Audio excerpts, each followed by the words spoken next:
नमस्कार दर्शक बंधु आजिर कार्यक्रम को आपण मानकु स्वागत जनाउछु। आसंतु जानिबा आजिर राशिचक्र विषय रे। प्रथमे आसंतु जानिबा राशिचक्रर प्रथम राशि मेष राशि विषय रे।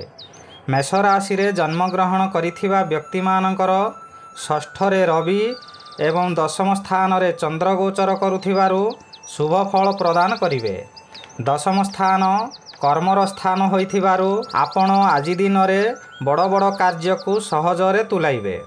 उच्च सम्मान मिलिबार संभावना अछि। पूर्वरु जहा चाहुथिले ताहा आजि आपणको मिलिबार संभावना अछि। अकस्मात धन प्राप्तिर संभावना अछि। एबे आसंतु जानिबा राशिचक्रर द्वितीय राशि वृष राशि विषय रे। वृष राशि रे जन्म ग्रहण करिथिबा व्यक्ति मानक पई पंचम रवि बाधा प्राप्त थिबारु शुभ फल मिलिबो एवं नवम स्थान रे चंद्र गोचर करुथिबारु मध्य शुभ फल मिलिबो। नवम चंद्र शुभ कर्म कराइबो। आपण जेउ कर्म पूर्वरु अधूरा करिथिले सही कार्य एही समय रे पूर्ण हेबार संभावना अछि। कोनोसी जनमंगलकारी कार्य रे जोग देई आर्थिक सहायता करि पारंती। परिवार रे हस खुशी रे दिन कटिबो। एबे आसंतु जानिबा राशिचक्रर तृतीय राशि मिथुन राशि विषय रे। मिथुन राशि रे जन्म ग्रहण करिथिबा व्यक्ति मानकर अष्टम स्थान रे चंद्र गोचर करुछंती। अशुभ फल मिलिबो। अष्टम स्थान आयु स्थान और मारक स्थान होइथिबारु अशुभ फल मिलिथाए।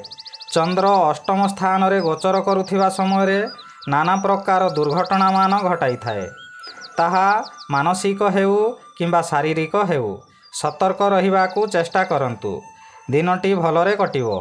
एबे आसंतु जानिबा राशिचक्रर चतुर्थ राशि कर्कट राशि विषय रे।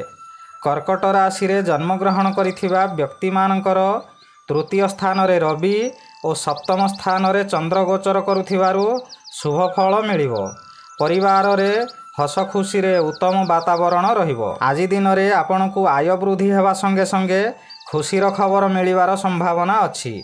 व्यवसायी मानकर आशा ठारू अधिक आय हेबार संभावना अछि। एबे आसंतु जानिबा राशिचक्रर पंचम राशि सिंह राशि विषय रे।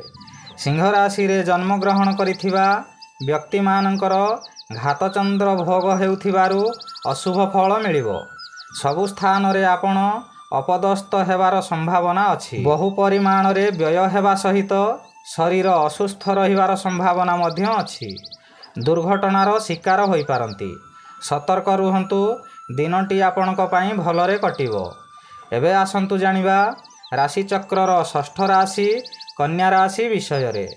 कन्या राशि रे जन्म ग्रहण करिथिबा व्यक्ति मानकर पंचम स्थान रे चंद्र गोचर करुछंती। शुभ फल प्रदान करिवे। आपणक स्वास्थ्य उत्तम रहिबो। पूर्वरु जेउ माने बाधा विघ्न रे थिले एबे शांति रे रहिबे। पंचम गृह ज्ञानर गृह हिथिबारु आपणकर ज्ञान बल वृद्धि पाइबो। आपणक ज्ञान बल रे किछि विपदरु मुक्ति मिलिबार संभावना अछि। आजि दिन रे आपणकु सफलता निश्चय मिलिबो। एबे आसंतु जानिबा राशिचक्रर सप्तम राशि तुला राशि विषय रे। तुला राशि रे जन्म ग्रहण करिथिबा व्यक्ति मानकर द्वादश रे रवि एवं चतुर्थ रे चंद्र गोचर करुथिबारु अशुभ फल प्रदान करिवे। आपण काहार कथारे पड़ी भ्रमण रे जाई पारंती एवं संचय करी रखिथिबा राशि को अजथारे खर्च करि पारंती। चतुर्थ गृह विद्यार गृह और मातृर गृह होइथिबारु विद्यार्थी माने विद्यारे दुर्बल होई पारंती। महिला मानकर शरीर असुस्थ रही पारे एवं आपणकु दुख माड़ी आसिबार संभावना अछि। एबे आसंतु जानिबा राशिचक्रर अष्टम राशि बिछा राशि विषय रे। बिछा राशि रे जन्म ग्रहण करिथिबा व्यक्ति मानकर तृतीय स्थान रे चंद्र गोचर करुछंती। शुभ फल मिलिबो। तृतीय चंद्र बलवान होइथिबारु आपणक स्वास्थ्य रे उन्नति घटिबो। पूर्वरु शरीर असुस्थ होइथिले एबे सुधार आसिबो। जे कोनोसी कार्य करिबाकू चाहिबे सेथिरे सफलता पाइबे। हठात आपणकू खुशी खबर मिलिबार संभावना अछि। व्यवसायी माने अधिक लाभवान हेबे।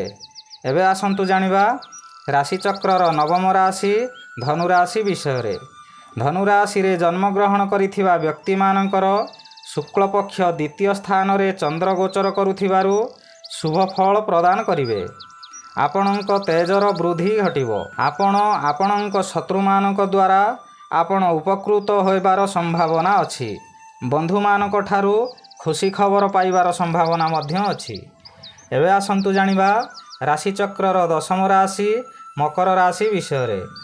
ମକର ରାଶିରେ ଜନ୍ମଗ୍ରହଣ କରିଥିବା ବ୍ୟକ୍ତିମାନଙ୍କର ନବମ ସ୍ଥାନରେ ରବି ବାଧା ପ୍ରାପ୍ତ ଥିବାରୁ ଶୁଭ ଫଳ ମିଳିବ।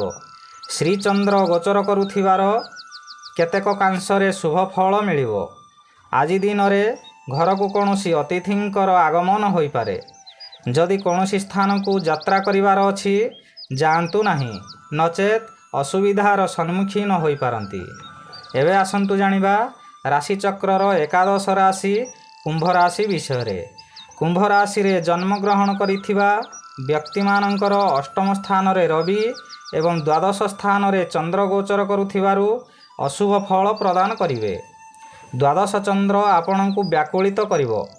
ଆପଣ କାହାର ଉପଦେଶକୁ ଗ୍ରହଣ ନ କରି ବିପଦରେ ପଡ଼ିପାରନ୍ତି।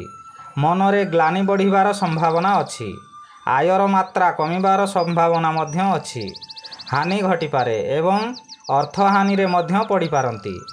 ଏବେ ଆସନ୍ତୁ ଜାଣିବା ରାଶିଚକ୍ରର ଶେଷ ରାଶି ବା ଦ୍ୱାଦଶ ରାଶି ମୀନ ରାଶି ବିଷୟରେ। ମୀନ ରାଶିରେ ଜନ୍ମଗ୍ରହଣ କରିଥିବା ବ୍ୟକ୍ତିମାନଙ୍କର ସପ୍ତମ ସ୍ଥାନରେ ରବି ଏବଂ ଏକାଦଶ ସ୍ଥାନରେ ଚନ୍ଦ୍ର ବାଧାପ୍ରାପ୍ତ ଥିବାରୁ ଅଶୁଭ ଫଳ ପ୍ରଦାନ କରିବେ। ପ୍ରତ୍ୟେକ କାର୍ଯ୍ୟରେ ଅସୁବିଧାର ସମ୍ମୁଖୀନ ହେବେ। ହଠାତ୍ ଆୟରେ ସମସ୍ୟା ଦେଖା ଦେଇପାରେ। ଯେତେ ଚେଷ୍ଟା କଲେ ମଧ୍ୟ ସୁଧୁରିବ ନାହିଁ।